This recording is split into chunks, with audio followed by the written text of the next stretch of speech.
নামাজের পরের দোয়া সবচেয়ে বেশি কবুল হয়। আপনি উঠে চলে যাচ্ছেন কেন? আপনি মোনাজাত দিবেন, যেটা আপনার ভাষায় মোনাজাত, হাত তোলা, এটা দিবেন না দিবেন এটা আপনার বিষয়, কিন্তু দোয়া পড়া ব্যতীত উঠে যাচ্ছেন কেন? আল্লাহ রাসূল তো এইভাবে সালামের পরে উঠে যেতেন না। তবে একটু বলা লাগবে, সেটা হচ্ছে যেই নামাজের সালামের পরে মুআক্কাদা সুন্নত আছে, যেমন মাগরিবের পরে, ইশার পরে, জোহরের পরে, এই 3 ওয়াক্ত নামাজের পরে 2 রাকাত করে মুআক্কাদা নামাজ আছে। তো মুআক্কাদা নামাজ রেখে আবার লম্বা ওজিফায় আমি ব্যস্ত হব না। আমি ছোট ছোট ওজিফাগুলি, দোয়াগুলি, জিকিরগুলি সেরে সুন্নতের চলে যাব। সুন্নত পড়ে লম্বা লম্বা ওজিফায় যাব। এটা তরতিব ঠিক থাকবে।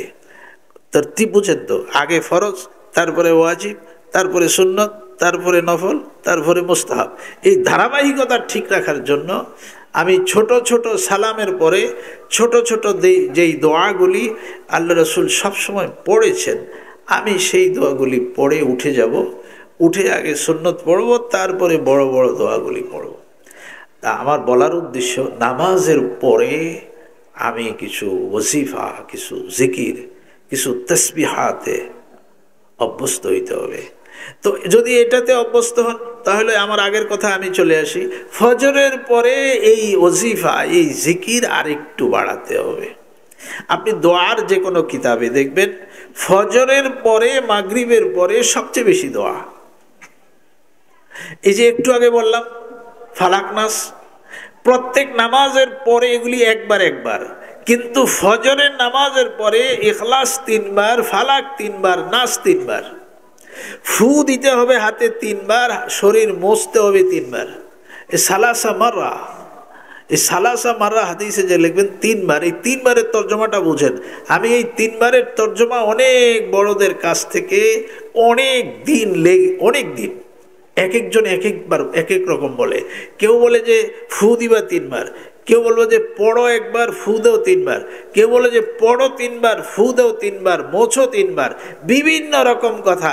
সর্বশেষ কথা, পড়তে হবে 3 বার মাগরিবের পরে, ফু দিতে হবে 3 বার, মোছতেও হবে শরীর 3 বার, ইখলাসও 3 বার, ফালাকও 3 বার, নাসও 3 বার। তো যে কথাটা বলা উদ্দেশ্য, ফজরের পরে অটোমেটিকলি আমল বেড়ে যাবে, মাগরিবের পরে অটোমেটিকলি আমল বেড়ে যাবে, অন্য নামাজের থেকে এই নামাজে বেড়ে যাবে। অন্য নামাজে আয়াতুল কুরসি পড়ে চলে গেছি, ফালাক নাস পড়ে চলে গেছি, ফজরের পরে বলা হয়েছে তুমি আউযু বিল্লাহিস সামিউল আলিম মিনাশ শাইতানির রাজিম, এটাকে 3 বার বলো। একটু ব্যতিক্রম, আউযু বিল্লাহি মিনাশ শাইতানির রাজিম না, আউযু বিল্লাহিস সামিউল আলিম মিনাশ শাইতানির রাজিম, এ 3 বার বলো। সূরা হাশরের শেষ 3 আয়াত তুমি পড়ে নাও। যদি পড়তে পারো সন্ধ্যা পর্যন্ত, ৭০,০০০ ফেরেশতা তোমার জন্য আল্লাহর কাছে মাগফিরাত কামনা করো। কি ছোট্ট আমল, কি ফজিলত! আপনি সারাদিন এটা করেন, সেটা করেন, কাজ করেন, কিন্তু ওই ৭০,০০০ ফেরেশতা আল্লাহর কাছে বলতেছে, আল্লাহ ওই যে বান্দাটা, ওই বান্দাটা মাফ করে দাও, ওই বান্দাটা মাফ করে দাও, মাফ। এই সন্ধ্যা পর্যন্ত এক কথাই তারা বলে যাচ্ছে, এই ছোট্ট একটা আমল। তো ফজরের পরে অন্য নামাজের মতো না, এই সময় একটু আমলটা বাড়াই দিতে হবে, জিকির বাড়াই দিতে হবে। মানুষের মৃত্যুর সময় জবানে জিকির চালু হবে কখন? সকাল সন্ধ্যায় আদত বনবে যখন। কেউ শিখানো লাগবে না, অটোমেটিকলি চালু হয়ে যাবে। এখনকার মৃত্যু চলে গেছে হাসপাতালের আইসিইউতে, ওখানে আপনজন কেউ থাকে না, জিকির শিখানো, তেলাওয়াত করার মতো কেউ থাকে না। আপনার জিকির আপনার তেলাওয়াত, আমার জিকির আমার তেলাওয়াত আমাকেই করতে হবে। তো এটা করবো কিভাবে? যদি সকাল সন্ধ্যা আদত বনে যায়, অভ্যাস হয়ে যায়, তো আলহামদুলিল্লাহ দেখবেন ওই হাসপাতালে হুঁশ ঠিক নাই, দেমাগ ঠিক নাই, আকল ঠিক নেই, কিন্তু জবান ঠিক আছে, জবান ঠিক আছে। এই জন্য তো দেখেন আপনারা, ঘুমের ঘরে মানুষ কোন কথা বেশি বলে? সারাদিন যে কথা বলেছে ঘুমের ঘরে সে কথাই বলে। একজনে 10 টাকা 10 টাকা ফেরি করেছে, তো ঘুমের ঘরে বলে 10 টাকা 10 টাকা। ভাই, আমি যদি সকালে আল্লাহ আল্লাহ বলি, সন্ধ্যায় আল্লাহ আল্লাহ বলি, তো যখন আমার হুঁশ ঠিক নেই, দেমাগ ঠিক নেই, আকল ঠিক নেই, তখন আমার জবান থেকে মৃত্যুর সময় আল্লাহ আল্লাহ বের হয়ে যাবে।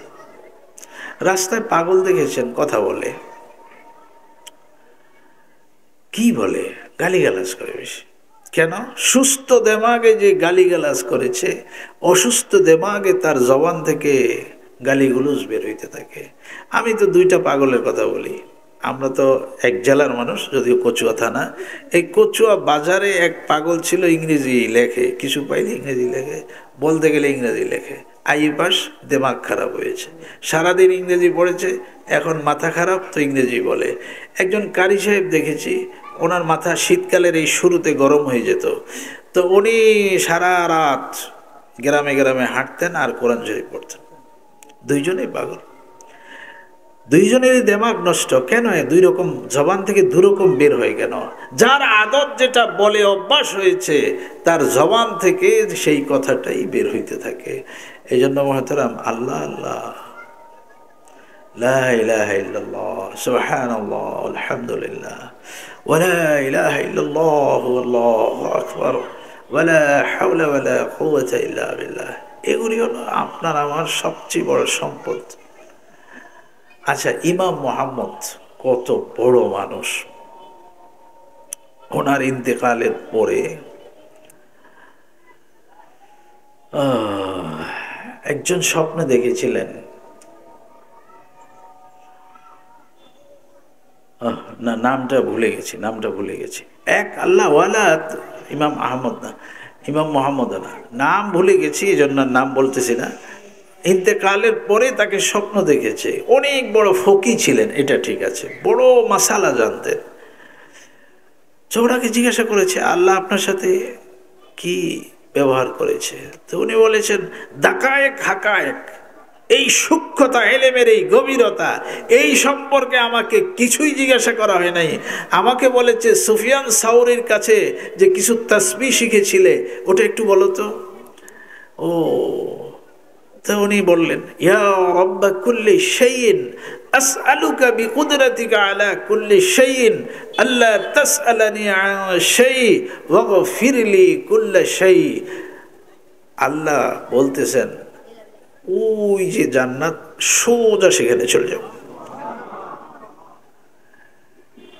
জিকিরের এত বড় ফজিলত। এই যে হার্ট ব্লক, হার্ট রোগী জাম হয়ে আছে, আপনি কিছুক্ষণ জিকির করেন, দেখবেন হার্ট হালকা হয়ে গেছে, বুকটা হালকা হয়ে গেছে। নগদ আলা বিজিকিরিল্লাহি তাতমাইন্নুল কুলুব, একদম আপনার দিল হালকা হয়ে যাবে। বলে ফেরেশানিতে তুমি জর্জরিত, ক্লান্ত হয়ে গেছো, তো লা হাওলা ওয়ালা কুওয়াতা ইল্লা বিল্লাহ 100 বার পড়ো। তোমার সবচেয়ে বড় ফেরেশানি যেটা তোমার কাছে এখন মনে হচ্ছে, আল্লাহর দৃষ্টিতে এটা হলো সবচেয়ে ছোট মুসিবত। লা হাওলা ওয়ালা পড়েছো 100 বার, তো এই ছোট মুসিবত ফেরেশানিটা দূর হয়ে যাবে। বড় ফেরেশানিগুলি তো আরো আরো দূর হয়ে যাবে, ওটার কোনো হিসাব নাই। 99টা ফেরেশানি তোমার দূর হয়ে যাবে। তো জিকিরের দ্বারা আপনি তাৎক্ষণিক কিছু ফলাফল পাবেন, তাৎক্ষণিক। এই জন্য আমার আলোচনার সময় তো শেষ হচ্ছে, আবদার হচ্ছে ফজরের পরে সাথে সাথে বের না হই। যদি বের হওয়ার আদত থাকে তাহলে আপনি আরেকটা কাজ করেন, ঘরে যান, ঘরে গিয়ে ইশরাক পর্যন্ত তেলাওয়াত করেন বা জিকির করেন। অনেক সময় ঘরে তালিম আছে, ঘরে জিকির আছে, বাচ্চাকে পড়ানো লাগে, বিভিন্ন কাজ থাকতে পারে, তো আপনি বের হয়ে যান, কিন্তু সময়টা ঘুমাবেন। আচ্ছা, ঘুম যাওয়ার সময় আছে, ঘুমাইতে হবে তো ইশরাকের পরে। নামাজ পড়বেন না, নামাজ না পড়লেও ইশরাকের আগে শোয়া ভালো না। আমাদের আকাবির মুরব্বীরা বলেছেন, ইশরাক পড়ার আগে দুনিয়ার কোনো কাজ শুরু করা উচিত না। আচ্ছা, আপনার কাছে ঈর্ষা নাই? মানে মানুষের মধ্যে তো গিবত থাকে, গিবত। আমি হজে যাইতে পারি না, আমি উমরা যাইতে পারি না, আমার শরীরে দেয় না, বা আমার টাকা নাই, বা টাকা আছে শরীর নেই। একটা হজ করার ইচ্ছা, একটা উমরা করার ইচ্ছা। আল্লাহ রাসূল বলেছেন সাল্লাল্লাহু আলাইহি ওয়াসাল্লাম, তুমি ফজরের পরে সূর্য উদয় হয়ে গেলে 2 রাকাত পড়ো, 2 রাকাত। আল্লাহ তোমাকে এক মাকবুল হজ, এক মাকবুল উমরার সওয়াব দান করবেন। করোনার সময় আমি এই ওয়াজে বলে, এই ওয়াজটা বেশি করেছিলাম যে ভাই হজ তো বন্ধ হয়ে গেছে। না, মুমিনের জন্য আল্লাহ অনেক দরজা খোলা রেখেছেন। যারা ফজরের পরে 2 রাকাত পড়বে আল্লাহ প্রতিদিন তাদেরকে হজের সওয়াব দিতে থাকবেন। তো কে পড়বে ভাই? ঘুমের এক মরজ তো খুব আসক্ত করে ফেলেছে আম খাস সকলকে। ফজরের রাত্রে 10টায় 8টায় 9টায় যখন শোয়, এক বদ অভ্যাস চালু হয়ে গেছে আমাদের সকলের মাঝে। ফজর পড়নেওয়ালাও শুয়ে গেছে, ফজর না পড়নেওয়ালাও শুয়ে আছে। মনে হয় যেন মহামারী লেগে মহল্লা সব মরে গেছে, কেউ নাই জগতে। আপনি 20 বছর আগের কথা চিন্তা করেন, 10 বছর আগের কথা চিন্তা করেন, এই হালাত ছিল না। আলহামদুলিল্লাহ, আমি তো আত্মীয়তার সূত্র ধরে এই বাড়িতে আপনাদের এই মহল্লায় প্রায় সময় আসি। এই মরহুম আব্দুল কাদের খান সাহেব রহমতুল্লাহ আলাইহির ওনার মসজিদের দোকানেও গিয়ে যতদিন ওনার সাথে, ওনাকে আমার হায়াতে আমি যতদিন পেয়েছি, আর ওনার বাড়িতে আমি এসে ওনাকে যতদিন পেয়েছি, মসজিদে উনি দোকানদারি করে বসতেছেন তো সামনে কোরআন শরীফটা খোলা। সাক্ষী না আপনারা? সারাদিন তো এই কামই করেছেন, হয় জিকির না তেলাওয়াত। তো এখন ঘরগুলি কি হয়ে গেছে? তেলাওয়াত নেই, জিকির নেই, কোনো আলোচনাও নেই, সব ঘুমে আছে, ছেলে মেয়ে আমিও সবাই ঘুমে আছে। আরে সূর্য উদয়ের দৃশ্য দেখে না, এরকম হাজার ছেলে মেয়ে এখন জন্মগ্রহণ করে আছে যে সূর্য উদয় কি এটাই জানে না, সূর্য উদয় দেখে না। সূর্যাস্ত দেখার জন্য কোন কোন দেশে সফর করে, কিন্তু ঘরের থেকে সূর্য উদয় দেখে না। তো মোহতারাম, এক ভয়ানক অমানিসা অন্ধকার আমাদেরকে গিলে খাচ্ছে। এবং সময়কাল যেভাবে আসতেছে, পৃথিবীর সময়কাল খুব ভালো না, একটু সতর্ক। বলে যে এতগুলি মানুষকে আলাদা দেখে 2 চোখে কিভাবে? বলে 2 চোখের ভিতরে 29 কোটি লেন্স আছে, এই লেন্সের মাধ্যমে আলাদা করতে পারে। এখন যদি কোটি কোটি মানুষ আমার চোখের সামনে চলে আসে, আর সবাইকে দেখা সম্ভব না, অনেক বড় হয়ে যাবে। আমি যদি দেখতে পাই সবাইকে আমি আলাদা দেখব, একরকম দেখব না। এই যে পার্থক্যটা চোখ করতে পারে, এমন সূক্ষ্ম ক্যামেরা এখানে আল্লাহ বসায় রাখছেন। এগুলি বুঝে শুনে বলেন আলহামদুলিল্লাহ। আল্লাহর অসংখ্য নেয়ামত আমার প্রতিনিয়ত আমি ভোগ করতেছি। আছে হার্টবিট উঠতেছে নামতেছে, পালস, এটা যদি 50-এর নিচে আসে তখন মানুষের পেরেশানি শুরু হয়ে যায়। এটা যদি 40-এর নিচে আসে তো কিয়ামত শুরু হয়ে যাবে। হয় সেটা আছে, চলতেছে।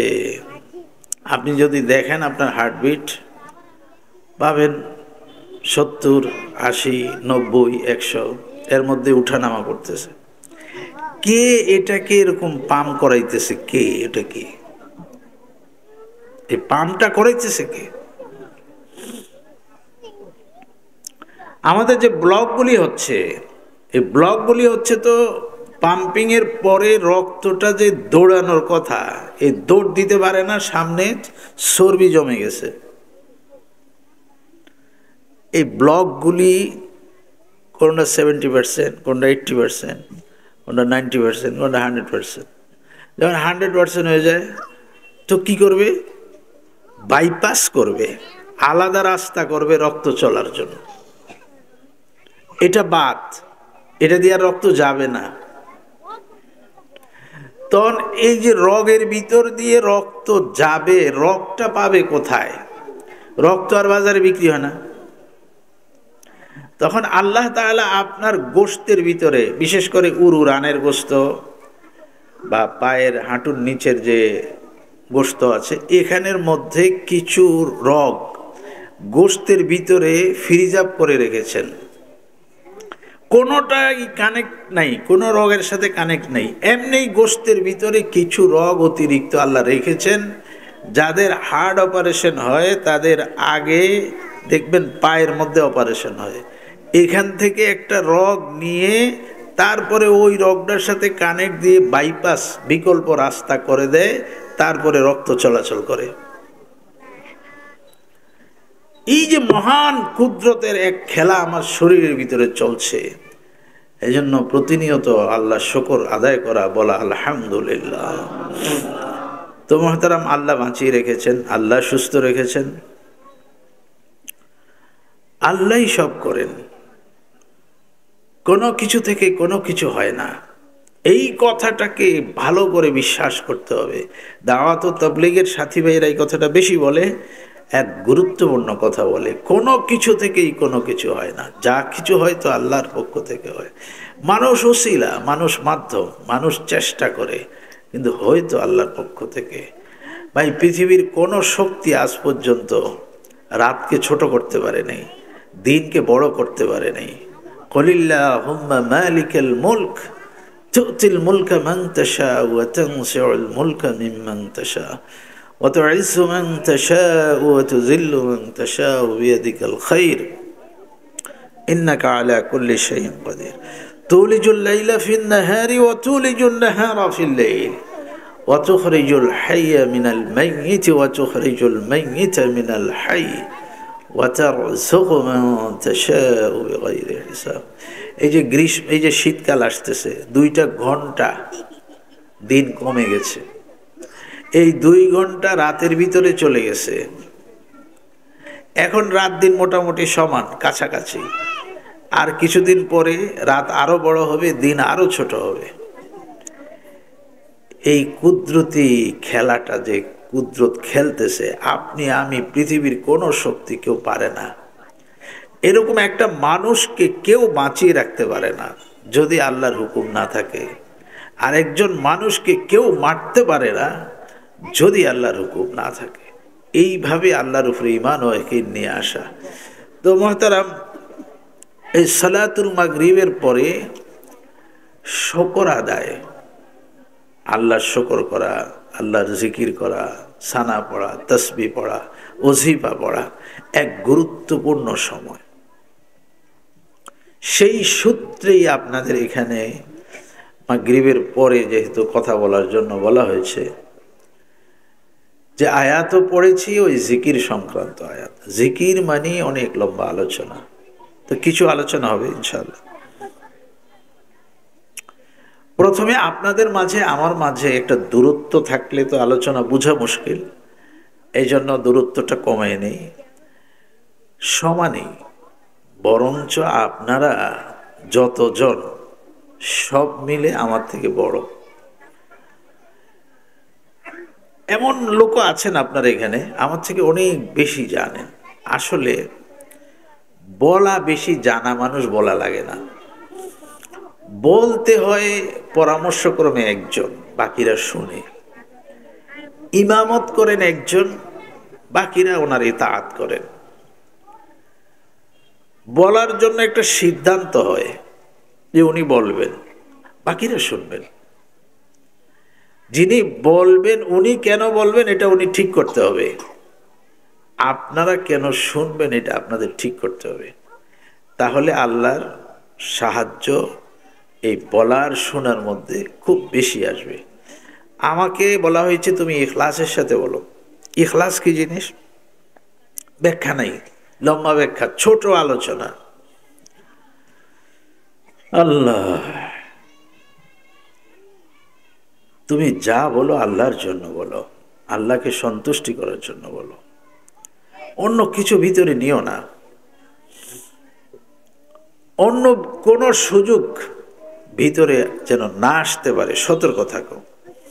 আপনাদেরকে বলা হয়েছে শিখার জন্য শোনো, জানা কথাটা আবার শোনো, বুঝা কথাটা আবার বুঝো।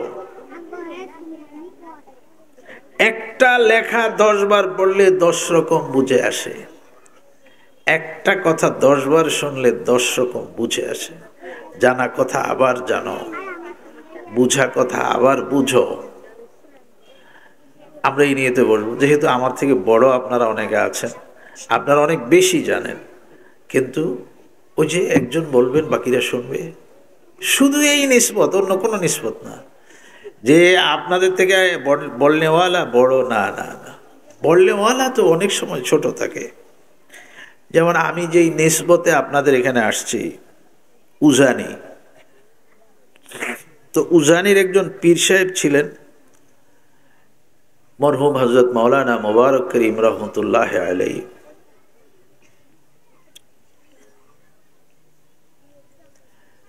তো ওনার নসলে যেহেতু আমি, তো ওই নিসবতে আমাকে দাওয়াত করা হয়েছে।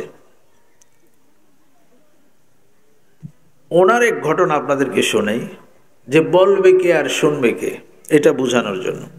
মনে করেন আপনাদের এই মসজিদ আর এই মাহফিল তো খুব কাছাকাছি, কিন্তু উনি একটা মাহফিলে গেছেন আর একটু দূরত্বে, মসজিদ আর মাহফিল একটু দূরে। তো মসজিদে নামাজের পরে এলান হয়েছে, বাকি নামাজের পর আপনারা বসবেন, এখানে দিনই আলোচনা হবে। মানে দাওয়াত তাবলীগের এক জামাত ওই মসজিদে ছিল, ওনারা এলান করেছেন হুজুর তো নামাজ পড়ে এখান থেকে চলে যাবেন মাহফিলে। তো সবাই বসে গেছে, হুজুর চিন্তা করলেন যে একটু শুনে যাই, এরকম মজলিস থেকে বের হয়ে যাওয়া তো ভালো না। তো উনিও বসে গেছেন মিম্বারের সামনে। এখন আজকে পরামর্শ হয়েছে যে কথা বলবে সেই স্কুলে কলেজে পরীক্ষা দিয়ে এখন 1 মাসে চিল্লায় আসছেন, তো লেবাসে রং রূপে এখনো আকৃতি এখনো ওরকম হয় নাই, মাত্র শুরু করেছেন। তো পরামর্শ হয়েছে তুমি উসুলের বয়ান করবে। তো সে দাঁড়িয়ে গেছেন, বয়ান শুরু করেছেন। টুপি আছে মাথায়, এখনো দাড়ি রাখে নাই, শার্ট গায়ে। তো পিছন থেকে একজন মাহফিল কর্তৃপক্ষ একজন হুজুরকে ইশারা করতেছেন, হুজুর উঠে যান, বড় কেউ তো কথা বলবে না। তো হুজুর ইশারা করেছেন একটু অপেক্ষা করো। তো ছেলেটা স্বাভাবিক উসুলের বয়ান যেভাবে হয় মসজিদে, এটা শেষ করে শেষ পর্যায়ে যখন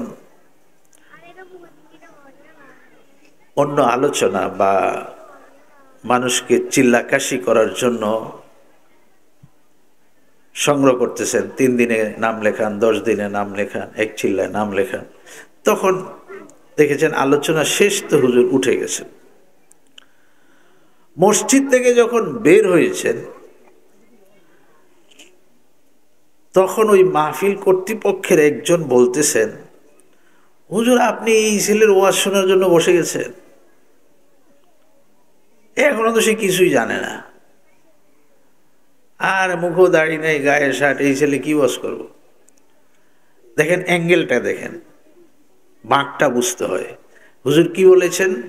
হুজুর বলেছেন আসলে আপনারা যেই হিসাবে কথাটা নিচ্ছেন আমি এই হিসাবে নিচ্ছি না, আমি দেখতেছিলাম আল্লাহ তাকে দাঁড় করিয়ে দিয়েছে বলার জন্য, পরামর্শ হয়েছে আজকে উনি কথা বলবেন, এখন দেখি না আল্লাহ তার জবান থেকে কি বাহির করে।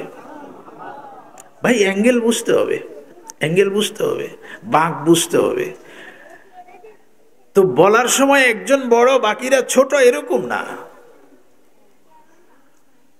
বাকি বাকি পরামর্শ হয়েছে একজন বলবে। তো আজকে মাগরিবের পরে আমার পরামর্শ হয়েছে, তা আমি বলি, এর অর্থ আপনারা ছোট আমি বড় এরকম না বিষয়টা। 1 2 নম্বর কথা হচ্ছে, যদি আমি মনে মনে ভাবি আমি বড় আপনারা ছোট, আপনাদের সাথে আমার দূরত্বটা কমায় ফেলতেছি, তাহলে বুঝতে আলোচনা সহজ হবে। যদি ভাবি আমি বড় আপনারা ছোট, তাহলে অবস্থাটা কি হবে? থানবী রহমতুল্লাহ আলী, আল্লামা আশরাফ আলী থানবী রহমতুল্লাহ আলী এক দৃষ্টান্ত দিয়েছেন। বলেছেন একজনে উঠতে উঠতে উঠতে পাহাড়ের অনেক উপরে উঠে গেছে, একদম চূড়ায়। ওখানে উঠে পাহাড়ের পাদদেশে নিচে যারা হাঁটা চলা করে এদেরকে দেখে উনি ভাবতেছে, হায় হায় মানুষ এত ছোট ছোট, ওই যে অনেক উঁচু উঠেছে, এখন দেখতে মানুষকে কি দেখা যায়? ছোট দেখা যায়। তুমি ভাবিও না অনেক উপরে উঠে গেছো আর এই সব মানুষ দেখতে ছোট দেখা যায়। তুমি একা মানুষগুলিকে ছোট দেখলে কি আর ক্ষতি হবে তাদের, কিন্তু তারা যদি আবার উপরের দিকে তাকায় আর তোমাকে দেখে, তারা সবগুলি চোখে তোমাকে বড় দেখবে না ছোটই দেখবে। লাভটা হইল কি? বলেন, উপরের মানুষ আমাকে ছোট দেখছে আর আমি নিচের মানুষ উপরওয়ালাকে কি বড় দেখবো না ছোটই দেখবো? তো লাভ হইল, তো সমানিত হয়ে গেলেন। তো ভাই ভাব নেওয়ার কোনো সুযোগ নেই, বড় কেউ নাই। এক এক দৃষ্টিতে এক একজন উঁচা হয়, আবার আপনি আমার থেকে আরেক দৃষ্টিতে অনেক বড় হয়ে যান। এটাই তো নিয়ম, আল্লাহ তো এভাবেই করেছেন। কেউ কালো, কেউ সাদা, কেউ উঁচা, কেউ খাটো। এটা তো আল্লাহর, কেউ বড় মেধাবী, কেউ এরকম না আর একটু কম। এই ভাগগুলি দিয়েছেন সমাজ ব্যবস্থাকে ঠিক রাখার জন্য। বাকি এটা হলো আমার এই নিয়ত থাকতে হবে, আমি আপনাদের থেকে বড় না, আপনাদের মতোই একজন। আপনাদের নিয়ত থাকতে হবে আমি তো অনেক কিছু জানি, এর কাছে আমি কি শিখব না। আপনি জেহানকে একবারেই খালি করে নিতে হবে, আমি কিছুই জানি না, কিছুই জানি না, আমি একদম নতুন মক্তবের ছাত্র, আমি বুঝার জন্য শিখার জন্য বসে গেছি। তাহলে দেখবেন মাহফিল থেকে আপনি কিছু নিয়ে যেতে পারবেন। আর যদি এটা পুরে আসেন তাহলে ওভারলোড কিছু নিতে পারবেন না, এটা ওভারলোড হয়ে যাবে। এই জন্য শূন্যওয়ালা খালি জেহানে শুনতে হয়, বললে ওয়ালা এখলাস নিয়ে বলতে হয়, শুধুমাত্র আল্লাহর জন্য। আমি না হলে আমি এখানে বড়, এরকম কেউ না। তো মহতারাম, সেই সূত্রে আপনাদের সাথে আমি অনেক দূরত্বর কিছু নেই, পরামর্শক্রমে আমি বলছি। আমার বলার বিষয় হচ্ছে সালাতুল মাগরিবের পর একটা গুরুত্বপূর্ণ সময় যায় মানুষের। আরেকটা সময় হলো ফজরের পরে, আরেকটা সময় হলো রাতে শোয়ার সময়। আল্লাযীনা ইয়াযকুরুনাল্লাহা কিয়ামান ওয়া কুউদান ওয়া আলা জুনুবিহিম, ওদিকে প্রথমে যে তেলাওয়াত করেছি বুকরাতান ওয়া আসীলা, এখানে হলো দাঁড়ানো, শোয়া, বসা, সর্ব অবস্থায় আল্লাহর জিকির করো। জিকির কি? মাগরিবের পরে অবশ্যই অবশ্যই অবশ্যই কিছু না কিছু জিকির আপনাকে করতেই হবে। ফজরের পরে কিছু না কিছু জিকির করতেই হবে। রাতে ঘুমানোর সময় কিছু জিকির না করে তো আপনি শুইতে পারেন না। শুনেন, শোয়া যদি শোয়া হইতো, ঘুম যদি ঘুম হইতো, কোনো ফেরেশান ছিল না। ঘুম হচ্ছে মৃত্যু। ঘুমায় যায় মানুষ, মানুষ মারা যায়। এই হলো সবচেয়ে মুসিবতের কথা। ঘুমানো যদি শুধু ঘুম হইতো কোনো সমস্যা ছিল না। বিজ্ঞান বলেন, এখন বিজ্ঞানের জমানা, ইসলামের দৃষ্টিকোণ থেকে বলেন, যেই দৃষ্টিকোণ থেকে আপনি আসেন ঘুম নিয়ে রিসার্চ করার জন্য, ঘুম নিয়ে গবেষণা করার জন্য, আপনি কি দেখবেন? দেখবেন ঘুমালে মানুষ মরে যায়। আচ্ছা, প্রথমে বিজ্ঞানেরটা বলি। কেন আপনি শোয়ার সময় জিকির করতে হবে এই কথাটা বোঝানোর জন্য বলি। বিজ্ঞান বলেছে একজন মানুষ যদি 3 ঘন্টা ঘুমায়, তাহলে মানুষটা 20 মিনিট এমন এক হালাতে পৌঁছে যায় যে তার আত্মা আর শরীরের কোনো কানেক্টই থাকে না, দুইটা দুই হয়ে যায়, আলাদা হয়ে যায়। এটা বুঝেন, আমি আস্তে আস্তে বলি। আপনার কোলে যখন কোনো বাচ্চা ঘুমাবে, তাহলে আপনি যদি খেয়াল করেন আপনিও বুঝবেন। অথবা ঘুম আসতেছে কোনো মানুষের, তার দিকে যদি আপনি ভালো করে তাকিয়ে থাকেন, তাহলে দেখবেন একটা মানুষ যখন ঘুমায় তখন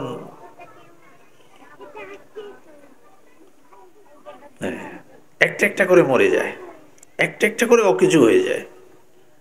একটা পা দাঁড়ানো ছিল, পড়ে গেছে। কথা কি বুঝতেছেন? একদম সর্বশেষ যদি আপনার বাচ্চা কোলে নিয়ে আপনি টেস্ট করেন, তাহলে দেখবেন বাচ্চাটা এই হাত ছেড়ে দিয়েছে, পা ছেড়ে দিয়েছে, কিছু একটা ঝাঁকি দিছে, এরপরে আর ঘুমিয়ে গেছে। এই ঝাঁকিটার সাথে কিতাব ও রূহ আল্লামা জাউজি লিখেছেন, এটা হলো ইসলামী দৃষ্টিকোণ থেকে। আর বিজ্ঞান বলে 3 ঘন্টা ঘুমালে 20 মিনিট মরে যায়। এই ঝাঁকিটা দিয়ে কি হয়, ঝাঁকিটা দিয়ে আত্মাটা সরে যায়। কিন্তু রিমোটের মতো আপনার শরীরের সাথে একটা কানেক্ট থাকে। সে অনেক দূরে সফর করলেও আপনার শরীরের খোঁজ খবর রাখে। কেউ যদি শরীরে গিয়ে টাচ করে, সে সফর থেকে খুব দ্রুত ফিরে আসে। এখন এই মানুষটার সাথে আত্মাটা কিভাবে এসে অ্যাড হয়, যোগ হয়, এটা আপনি বুঝবেন। কাউকে যদি খুব দ্রুত ঘুম থেকে জাগাইতে চেষ্টা করেন, সে কোন রকম লাভ দিয়ে উঠবে আর এরকম করতে থাকবে। তার মানে আত্মা এত জোরে দৌড় দিয়ে এসে তার সাথে সেট হয়েছে যে আত্মা এখন কাঁপতেছে, আপনার শরীরও কাঁপতেছে। আর ঘুম থেকে জাগ্রত করার এক আদব হচ্ছে, পায়ে চাপ দাও, হাতে চাপ দাও, মাথাটায় হাত ঘুরাও, তো আস্তে আস্তে তার চোখ খুলে যাবে, আত্মা আস্তে আস্তে সেট হবে। তারপরে তুমি তাকে বলো নামাজের সময় হয়েছে উঠে যাও, বা কাজে যাওয়ার সময় হয়েছে উঠে যাও। ঘুমন্ত মানুষকে হঠাৎ করে দাঁড় করিয়ে দিবেন না, সে ঘুরে পড়ে মাথা ফাটাইতে পারে, ভয়ঙ্কর। আত্মা সেট যতক্ষণ না হবে ততক্ষণ সে শরীরকে চালনা করতে পারবে না। এই জন্য হঠাৎ করে যদি কাউকে দাঁড় করিয়ে দেন, সে পড়ে যাবে, আর পড়ে গেলেই তো বড় ধরনের অ্যাক্সিডেন্ট হয়ে যাবে। এগুলি সতর্কতা। তো ঘুমালে মানুষ মরে যায়, এটা বিজ্ঞান বলেছে। ওই যে বলেছি 20 মিনিট বিজ্ঞানের ভাষা, এই 20 মিনিটটা হচ্ছে মাঝে মাঝে আপনি খেয়াল করবেন, আপনি কোথাও আসছেন, সফরে ছিলেন, বাজারে ছিলেন, দোকানে ছিলেন, বাড়িতে আসছেন, তো ঘরের দরজায় টোকা দিছেন, দরজা খুলে গেছে। আরেক সময় দরজার মধ্যে ধাক্কাইতেছেন, আওয়াজ দিতেছেন, ফোন করতেছেন না, কোনোটাই কাজ হইতেছে না। বলি কি হলো, তারা কি আসে না মরে গেল, আসে না মরে গেল?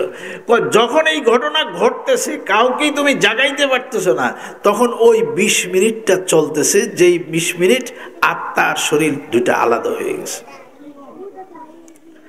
মহতারাম, এই যে ঘুম বিনোদন না, না না, বিনোদন না। ঘুম হচ্ছে আন-নাওম নাসফুল মাউত, ঘুম হচ্ছে মৃত্যুর মোরাকাবা। মানুষ মারা গেলে কি হয়, কই যাবে, কেমনে মানুষ মরে, এটা যদি কেউ বুঝতে চায়, সে ঘুমন্ত মানুষকে দেখলেই হবে।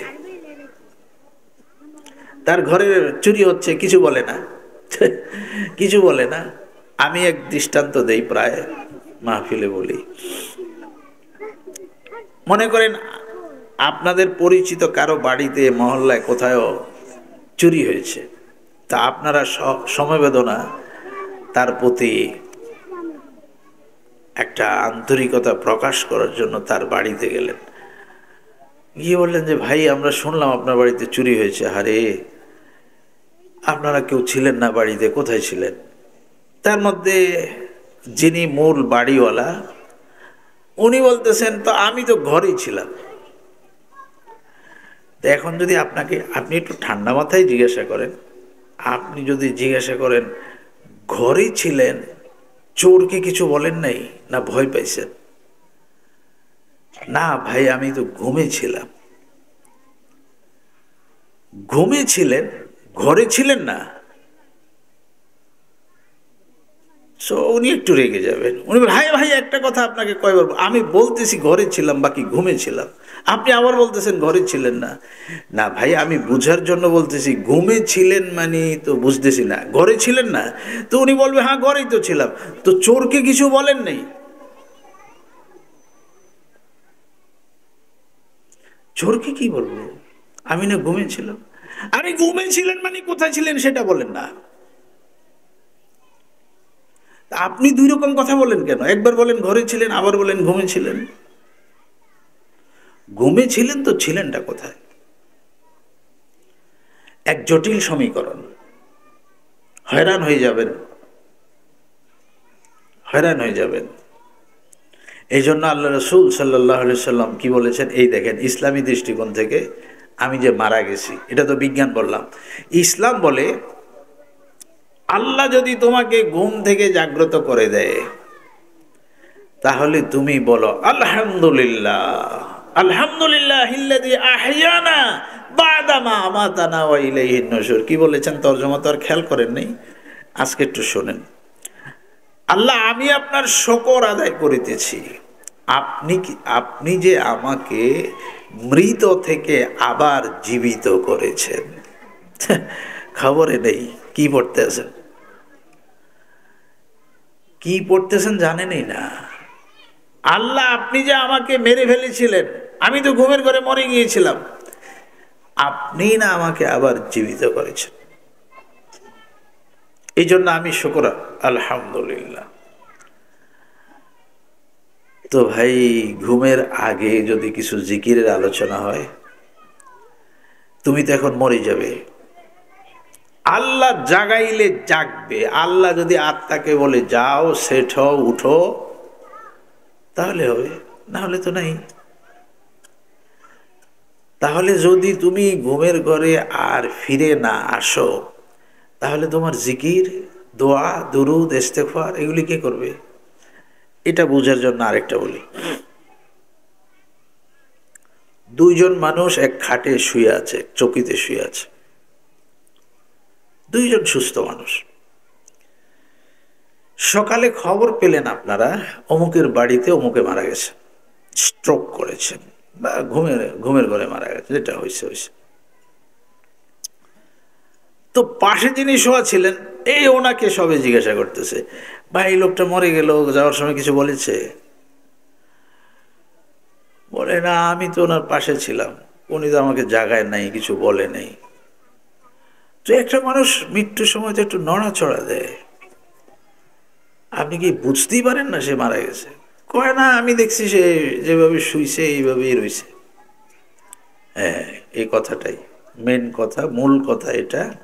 মনে করেন একজনে খাটে শুয়েছিলেন, তার হাতটা ঘুমের ভিতরে খাটের নিচে ছিল। আপনারা যদি সে মারা যায়, আপনারা সকালে গিয়ে দেখবেন তার হাতটা ওই খাটের নিচেই পড়ে আছে, একটা পা এইভাবে বাঁকা হয়েছিল, আপনারা গিয়ে দেখবেন ওটা এইভাবে আছে। তার অর্থ, ঘুমের ঘরে যিনি মারা গেছেন, উনি তো আগেই আত্মা তার চলে গেছে, এখন শুধু আত্মা জানিয়ে দেয় আর ফিরে আসবো না। তো যার কারণে আত্মার শরীরের সাথে সেট হয় নাই, এটা যেমনি আছে এমনি পড়ে আছে। এই কারণে ঘুমের ঘরের মানুষ কালিমা পড়া, জিকির করার আর কোনো সুযোগ নেই। এই জন্য আল্লাহ রসুল বলেছে, যখনই ঘুমাও তখনই তোমরা বলো আল্লাহুম্মা বিইসমিকা আমুতু ওয়া আহইয়া। এটা একটা বললাম, আপনারা যেটা পারেন। কিন্তু ঘুমের আগে তো এতগুলি ওজিফা, এতগুলি ওজিফা। ইস্তেগফার আছে 3 বার, আস্তাগফিরুল্লাহাল্লাযী লা ইলাহা ইল্লা হুয়াল হাইয়ুল কাইয়্যুম ওয়া আতুবু ইলাইহি। এই ওয়া আতুবু ইলাইহি পর্যন্ত, এর বেশি নয়।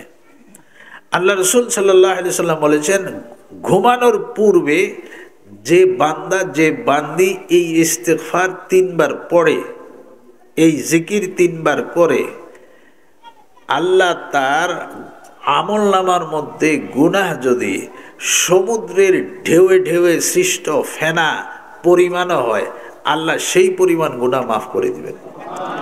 এই দেখেন কত সুন্দর, আমি ক্লিয়ার হয়ে যাইতেছি, আমি ঘুমাইতেও যাইতেছি, মারাও যাইতেছি, আবার পরিষ্কার হয়ে যাচ্ছি, পরিষ্কার।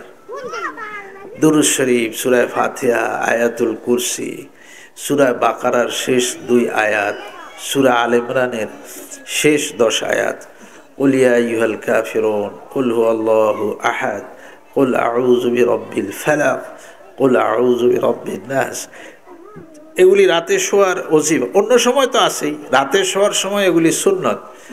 সুবহানাল্লাহ 33 বার, আলহামদুলিল্লাহ 33 বার, আল্লাহু আকবার, ওই আগের মতো 33 বার, অথবা লা ইলাহা ইল্লাল্লাহু ওয়াহদাহু লা শারীকা লাহু লাহুল মুলকু ওয়া লাহুল হামদু ওয়া হুয়া আলা কুল্লি শাইইন কাদির বলে 100 বার। আল্লাহুম্মা কিনি আযাবাকা ইয়াওমা তাবআসু ইবাদাক, আল্লাহুম্মা বিইসমিকা আমুতু ওয়া আহইয়া, আউযু বিকালিমাতিল্লাহি তাম্মাতি মিন শাররি মা খালাক। এরকম দোয়া তো ঝাঁকে ঝাঁকে, আমি সবগুলি পারি না, যে কটা পারি ঘুমানোর আগে দোয়া পড়েই আমাকে ঘুমাইতে হবে, মানে মরতে হবে। মরার আগে জিকির কেউ না করে থাকে না, সবাই চেষ্টা করে, কারো নসিব হয়, কারো নসিব হয় না। আমি তো ঘুমের ঘরে মারা যাব, তো কেন আমি জিকির করব না? তো 3টা সময়ের কথা একদম দাগ কেটে কেটে আল্লাহ বলেছেন।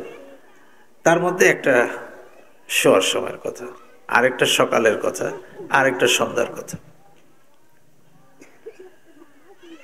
শুনেন, নামাজের পরে তর্ক কি নিয়ে?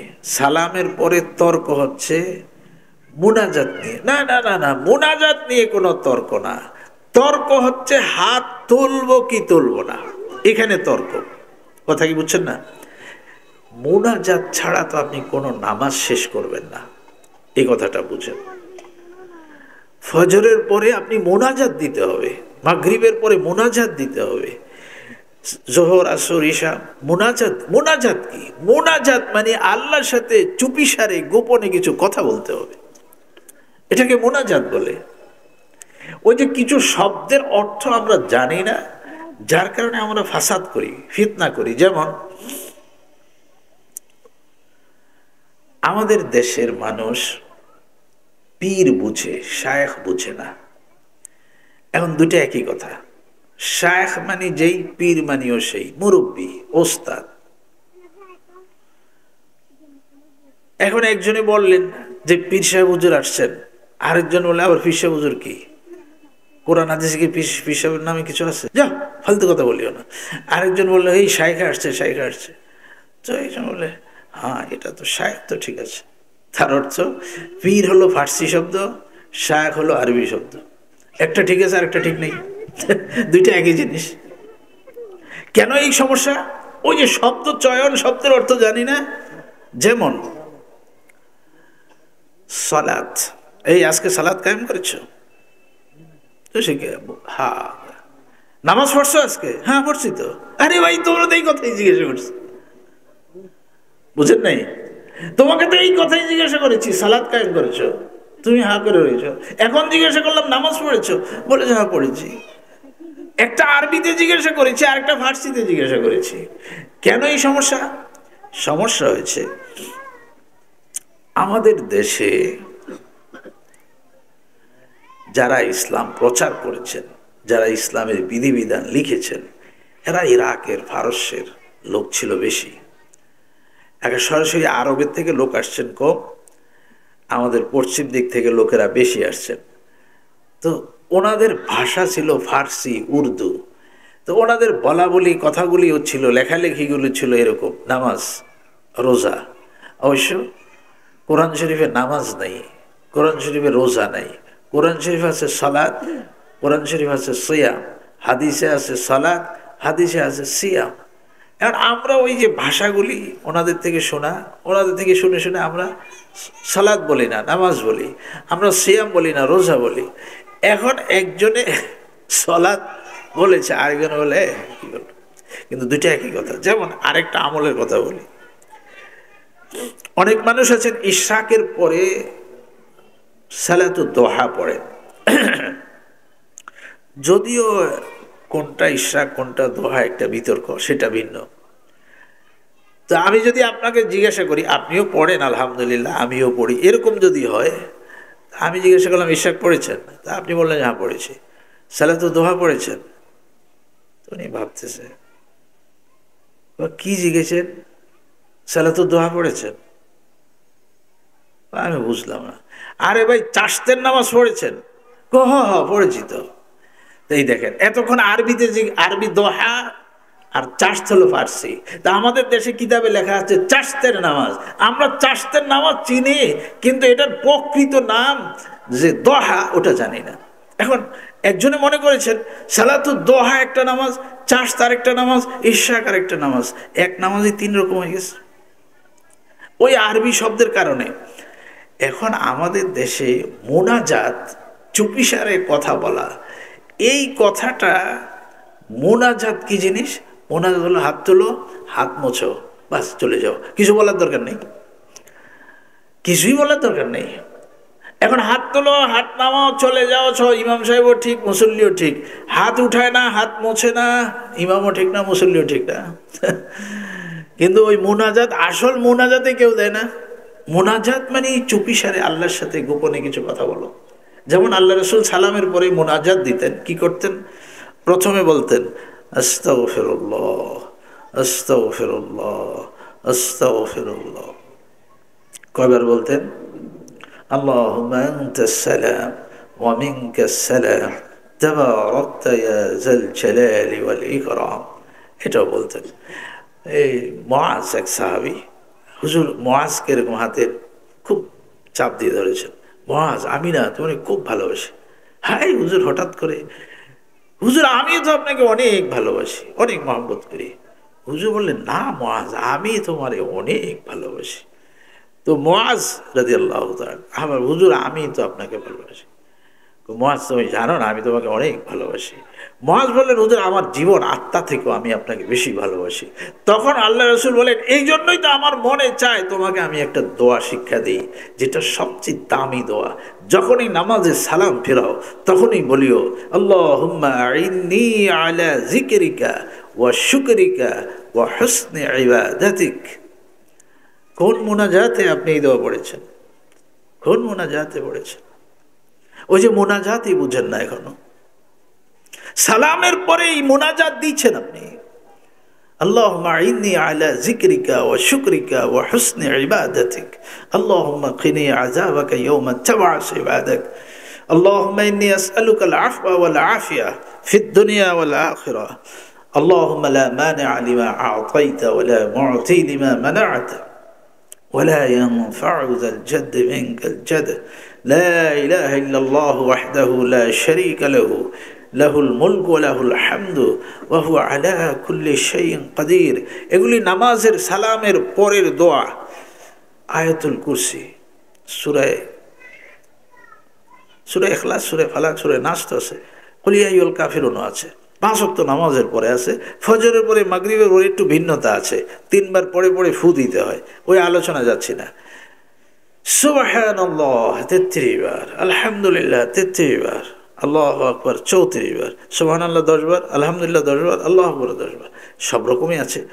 এখন আপনি কিছুই করলেন না, সালামের পরে বের হয়ে চলে গেলেন, ভাই এই কাজটা করবেন না।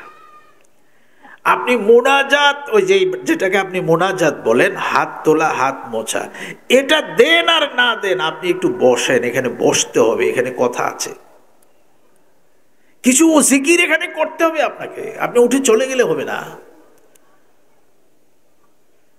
নামাজের পরের দোয়া সবচেয়ে বেশি কবুল হয়, আপনি উঠে চলে যাচ্ছেন কেন? আপনি মোনাজাত দিবেন, যেটা আপনার ভাষায় মোনাজাত, হাত তোলা, এটা দিবেন না দিবেন এটা আপনার বিষয়, কিন্তু দোয়া পড়া ব্যতীত উঠে যাচ্ছেন কেন? আল্লাহ রাসূল তো এইভাবে সালামের পরে উঠে যেতেন না। তবে একটু বলা লাগবে, সেটা হচ্ছে যেই নামাজের সালামের পরে মুআক্কাদা সুন্নত আছে, যেমন মাগরিবের পরে, ইশার পরে, জোহরের পরে, এই 3 ওয়াক্ত নামাজের পরে 2 রাকাত করে মুআক্কাদা নামাজ আছে। তো মুআক্কাদা নামাজ রেখে আবার লম্বা ওজিফায় আমি ব্যস্ত হব না, আমি ছোট ছোট ওজিফাগুলি, দোয়াগুলি, জিকিরগুলি সেরে সুন্নতের চলে যাব, সুন্নত পড়ে লম্বা লম্বা ওজিফায় যাব। এটা তরতিব ঠিক থাকবে। তরতিব বুঝেন তো? আগে ফরজ, তারপরে ওয়াজিব, তারপরে সুন্নত, তারপরে নফল, তারপরে মুস্তাহাব। এই ধারাবাহিকতা ঠিক রাখার জন্য আমি ছোট ছোট সালামের পরে ছোট ছোট যেই দোয়াগুলি আল্লাহ রাসূল সবসময় পড়েছেন, আমি সেই দোয়াগুলি পড়ে উঠে যাব, উঠে আগে সুন্নত পড়ব, তারপরে বড় বড় দোয়াগুলি পড়ব। তা আমার বলার উদ্দেশ্য, নামাজের পরে আমি কিছু ওজিফা, কিছু জিকির, কিছু তসবিহাতে অভ্যস্ত হইতে হবে। তো যদি এটাতে অভ্যস্ত হন তাহলে আমার আগের কথা আমি চলে আসি, ফজরের পরে এই ওজিফা, এই জিকির আরেকটু বাড়াতে হবে। আপনি দোয়ার যে কোনো কিতাবে দেখবেন ফজরের পরে মাগরিবের পরে সবচেয়ে বেশি দোয়া। এই যে একটু আগে বললাম ফালাক নাস, প্রত্যেক নামাজের পরে এগুলি একবার একবার, কিন্তু ফজরের নামাজের পরে ইখলাস 3 বার, ফালাক 3 বার, নাস 3 বার, ফু দিতে হবে হাতে 3 বার, শরীর মুছতে হবে 3 বার। এই সালাসা মাররা, এই সালাসা মাররা হাদিসে যে লিখবেন 3 বার, এই 3 বারের তর্জমাটা বুঝেন। আমি এই 3 বারের তর্জমা অনেক বড়দের কাছ থেকে অনেক দিন এক একজন এক একবার এক এক রকম বলে। কেউ বলে যে ফু দিবা 3 বার, কেউ বলবো যে পড়ো একবার, ফু দেও 3 বার, কেউ বলে যে পড়ো 3 বার, ফু দেও 3 বার, মোছো 3 বার, বিভিন্ন রকম কথা। সর্বশেষ কথা, পড়তে হবে 3 বার মাগরিবের পরে, ফু দিতে হবে 3 বার, মোছতেও হবে শরীর 3 বার, ইখলাসও 3 বার, ফালাকও 3 বার, নাসও 3 বার। তো যে কথাটা বলা উদ্দেশ্য, ফজরের পরে অটোমেটিকলি আমল বেড়ে যাবে, মাগরিবের পরে অটোমেটিকলি আমল বেড়ে যাবে, অন্য নামাজের থেকে এই নামাজে বেড়ে যাবে। অন্য নামাজে আয়াতুল কুরসি পড়ে চলে গেছি, ফালাক নাস পড়ে চলে গেছি, ফজরের পরে বলা হয়েছে তুমি আউযু বিল্লাহিস সামিউল আলিম মিনাশ শাইতানির রাজিম, এটাকে 3 বার বলো। একটু ব্যতিক্রম, আউযু বিল্লাহি মিনাশ শাইতানির রাজিম না, আউযু বিল্লাহিস সামিউল আলিম মিনাশ শাইতানির রাজিম, এ 3 বার বলো। সূরা হাশরের শেষ 3 আয়াত তুমি পড়ে নাও। যদি পড়তে পারো সন্ধ্যা পর্যন্ত 70,000 ফেরেশতা তোমার জন্য আল্লাহর কাছে মাগফিরাত কামনা করো। কি ছোট্ট আমল, কি ফজিলত! আপনি সারাদিন এটা করেন, সেটা করেন, কাজ করেন, কিন্তু ওই 70,000 ফেরেশতা আল্লাহর কাছে বলতেছে, আল্লাহ ওই যে বান্দাটা, ওই বান্দাটা মাফ করে দাও, ওই বান্দাটা মাফ করে দাও, এই সন্ধ্যা পর্যন্ত এক কথাই তারা বলে যাচ্ছে।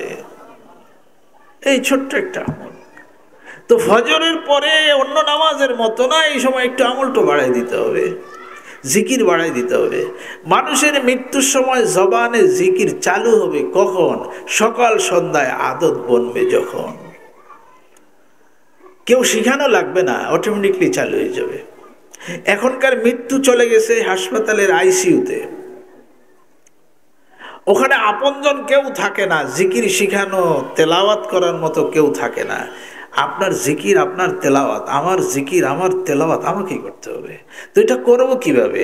যদি সকাল সন্ধ্যা আদত বনে যায়, অভ্যাস হয়ে যায়, তো আলহামদুলিল্লাহ দেখবেন ওই হাসপাতালে হুঁশ ঠিক নাই, দেমাগ ঠিক নাই, আকল ঠিক নেই, কিন্তু জবান ঠিক আছে, জবান ঠিক আছে। এই জন্য তো দেখেন আপনারা, ঘুমের ঘরে মানুষ কোন কথা বেশি বলে? সারাদিন যে কথা বলেছে ঘুমের ঘরে সে কথাই বলে। একজনে 10 টাকা ফেরি করেছে, তো ঘুমের ঘরে বলে 10 টাকা। ভাই, আমি যদি সকালে আল্লাহ আল্লাহ বলি, সন্ধ্যায় আল্লাহ আল্লাহ বলি, তো যখন আমার হুঁশ ঠিক নেই, দেমাগ ঠিক নেই, আকল ঠিক নেই, তখন আমার জবান থেকে মৃত্যুর সময় আল্লাহ আল্লাহ বের হয়ে যাবে। রাস্তায় পাগল দেখেছেন কথা বলে, কি বলে? গালিগালাজ করে বেশি। কেন?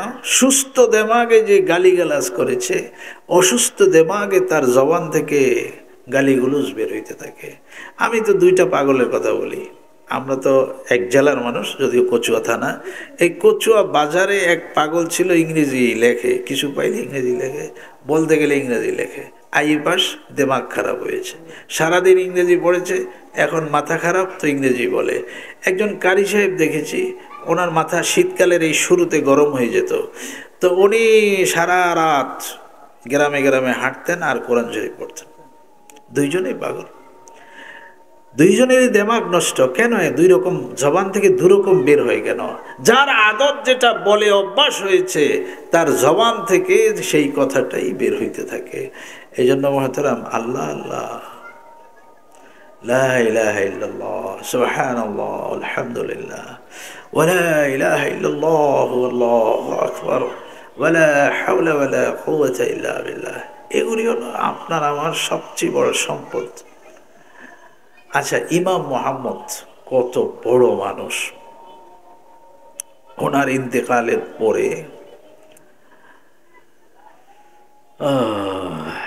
একজন স্বপ্নে দেখেছিলেন,